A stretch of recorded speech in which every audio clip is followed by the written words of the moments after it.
Assalamualaikum warahmatullahi wabarakatuh.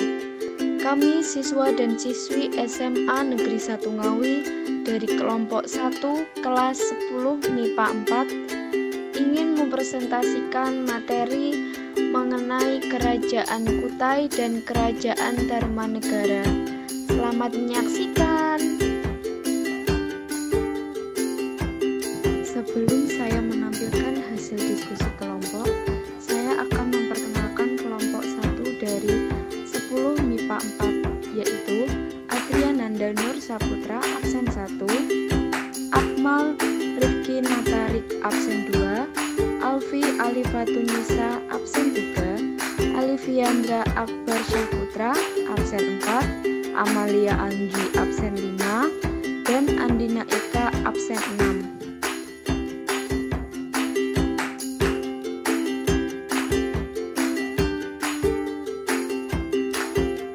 Kerajaan Kutai diduga oleh para ahli berada di Kalimantan Timur, di sekitar tepi Sungai Mahakam atau kurang lebih Kabupaten Kutai Kartanegara sekarang. Hal ini dibuktikan dari temuan-temuan arkeologis yang ada di sekitar situ, menandakan adanya pusat kehidupan yang diasumsikan sebagai Kerajaan Kutai. Kutai sendiri digunakan oleh para peneliti karena temuan-temuan yang ada tidak menyebutkan nama kerajaan.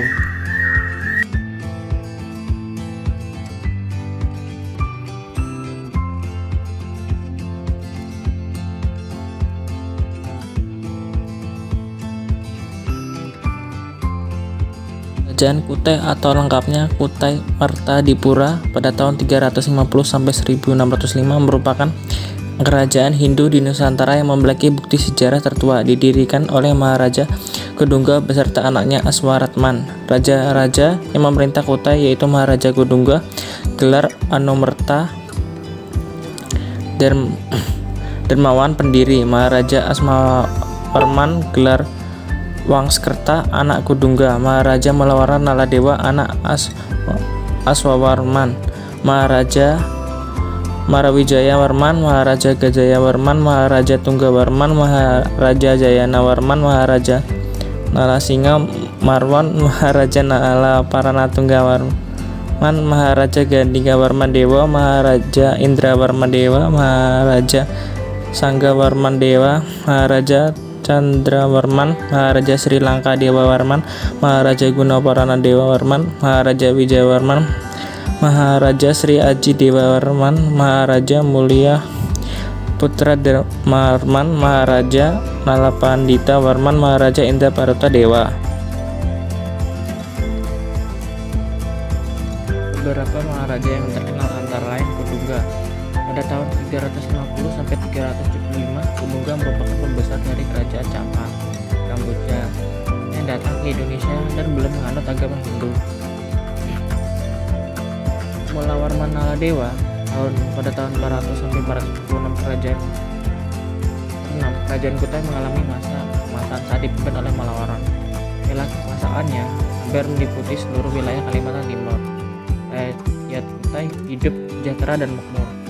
Darmastia Warman pada tahun 1534 sampai 1605, Kerajaan Kutai berakhir saat Raja Kutai bernama Maharaja Dharma Setia tewas dalam peperangan di tangan Raja Kutai Kartanegara ke-13.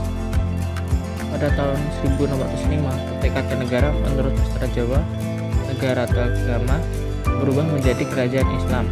Ibu kota berada di Kutai Lama, Tanjung Kuta. Sejak tahun 1735, Kerajaan Kutai Kartanegara yang semula rajanya bergelar pangeran berubah menjadi bergelar sultan, Sultan Haji Muhammad Idris, dan sekarang dinamakan Kesultanan Kutai Kartanegara.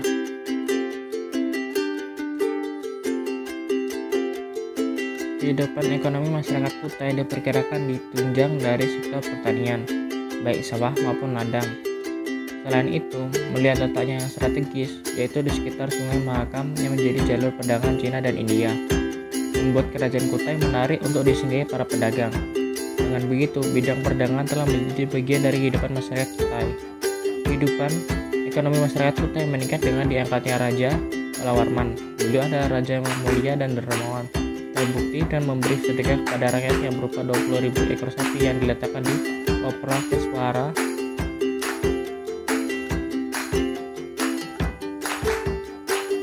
Karena menganut ajaran Hindu, kehidupan sosial masyarakat Kutai menggunakan sistem kasta, yaitu hanya kasta Brahmana dan Ksatria. Tidak ada lagi budak di dalam lingkungan kerajaan. Semua masyarakat sama kasta kecuali kamu Brahmana sebagai pemuka agama dan Ksatria sebagai pasukan tentara. Kerajaan Kutai memiliki beberapa peninggalan bersejarah, yaitu Ketopong Sultan, Kalung Uncal, Kalung Jiwa, Pedang Sultan Kutai, Kura-kura Emas, Kelambu Kuning, Keris Bukit Kang, Tali Juwita, Singgasana Raja, Meriam, Keramik Tiongkok, Gamelan Gajah Prawoto, Tembok Majapahit, dan Prasasti Yupa.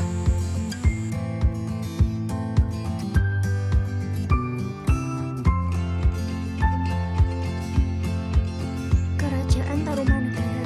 Kerajaan Tarumanegara adalah kerajaan Hindu tertua kedua di Indonesia setelah Kerajaan Kutai. Kerajaan ini berdiri sekitar abad ke-4 hingga abad ke-7 Masehi. Pendiri kerajaan ini adalah Raja Dirajaguru Jaya Singhawarman. Ia merupakan seorang pemimpin rombongan pengungsi yang berasal dari Salankayana, India, karena kerajaan asalnya telah ditaklukkan oleh Kerajaan Magadha. Selama masa pengasingan di Nusantara inilah ia mendirikan kerajaan atas persetujuan dari Raja Jawa Barat, yaitu Dewa Warman VIII, Raja Salakanegara. Letak kerajaan Tarumanegara berada di Jawa Barat di tepi Sungai Cisadane, yang saat ini merupakan wilayah Banten. Kerajaan Tarumanegara berpusat di Sundapura, yang saat ini dikenal sebagai Bekasi. Wilayah kekuasaan Kerajaan Tarumanegara hampir meliputi seluruh wilayah Jawa Barat dan Banten. Bahkan Kerajaan Tarumanegara juga memiliki pengaruh besar pada kerajaan yang ada di Jawa Tengah dan Jawa Timur.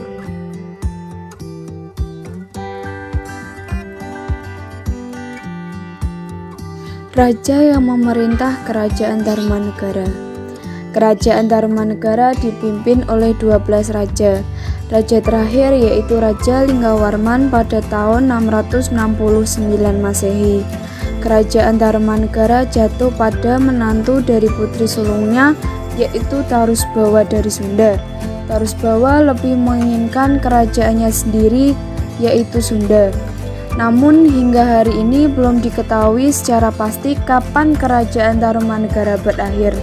Sejarahnya pada tahun 358 Masehi, Raja Dirajaguru Jaya Singhawarman mendirikan Tarumanegara, dan pada masa kejayaan Purnawarman sebagai raja ketiga memegang kendali atas 48 kerajaan kecil. Wilayah kekuasaannya dimulai dari Salakanegara atau Rajatapura hingga ke Purwalingga. Hubungan diplomatik Kerajaan Tarumanegara dengan India dan Cina terbentang luas. Raja Purnawarman sempat tinggal selama 6 bulan di Yavadi, Jawa, di mana hukum Bunda tidak terlalu berkembang, namun Brahmana Hindu cukup berkembang. Misi diplomatik sampai ke Cina pada tahun 435 Masehi. Namun sekitar 650 kerajaan Tarumanegara dikalahkan oleh Kerajaan Sriwijaya, kerajaan yang didirikan di Sumatera, sehingga mempengaruhi kekuasaannya pada kerajaan-kerajaan kecil yang pernah ditundukkan.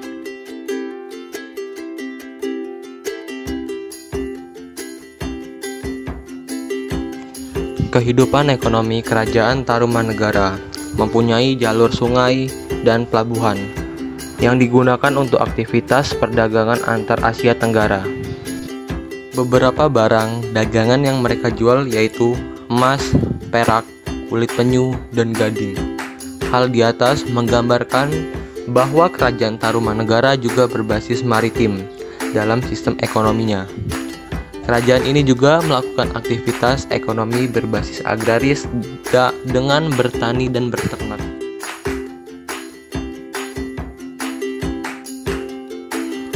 Kehidupan sosial dan budaya Kerajaan Tarumanegara. masyarakat Tarumanegara menjalankan kehidupan sosial dengan cukup baik. Hal ini dijelaskan dalam prasasti Tugu, bahwa adanya upaya Raja Purnawarman meningkatkan kesejahteraan rakyat. Sebagai penganut agama Hindu yang taat, Raja Purnawarman juga menghargai kedudukan kaum Brahmana sebagai pemuka agama. Masyarakat Tarumanegara terdiri atas dua golongan, yaitu golongan Hindu dan Buddha. Dari kedua golongan tersebut, golongan masyarakat Hindu menjadi mayoritas terbanyak. Walaupun mereka bercampur, tetapi kerukunan tetap terjaga.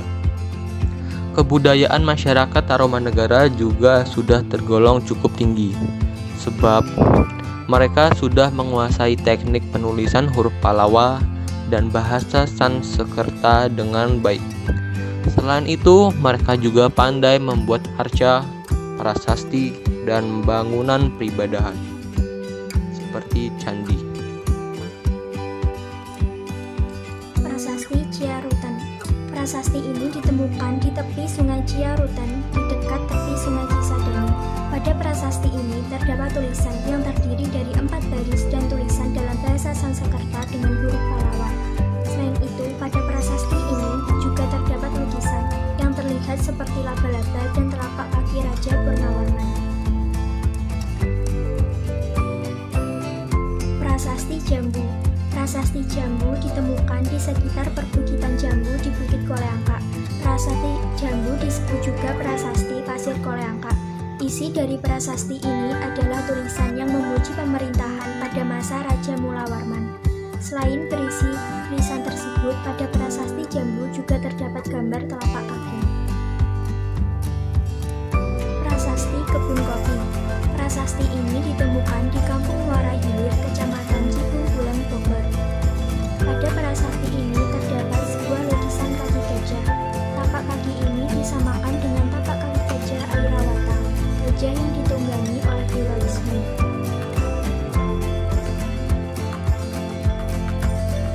Prasasti Muara Jantan. Berbeda dengan prasasti lainnya yang berisi tulisan maupun gambar, pada prasasti ini terdapat gorisan. Gorisan yang ada pada prasasti ini adalah gambar curur atau ikal yang keluar dari bumi. Prasasti Pasir Awi. Prasasti ini berisi pahatan gambar dahan, ranting, dedaunan, dan buah-buahan. Selain itu, prasasti yang terletak di lereng sebelah selatan Bukit Pasir Awi, Kabupaten Bogor ini juga terdapat gambar sepasang telapak kaki. Prasasti Cidenghyang. Prasasti ini ditemukan di Kampung Lebak, tepi Sungai Cidenghyang, di Kecamatan Munjul, Kabupaten Pandeglang, Banten. Isi dari prasasti ini adalah mengenai keberanian Raja Purnawarman. Prasasti Tugu. Prasasti Tugu ditemukan di daerah Tugu, Kecamatan Cilincing, Jakarta Utara. Dalam prasasti Tugu terdapat 5 baris tulisan dalam bahasa Sanskerta dan aksara Pallawa. Tulisan ini menceritakan mengenai penggalian Sungai Candrabaga yang dilakukan pada masa pemerintahan Raja Dirajaguru, serta penggalian Sungai Gumati oleh Purnawarman selama masa pemerintahannya.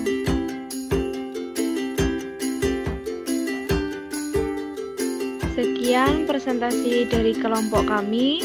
Terima kasih sudah menyaksikan hingga tuntas. Kami akhiri. Wassalamualaikum warahmatullahi wabarakatuh.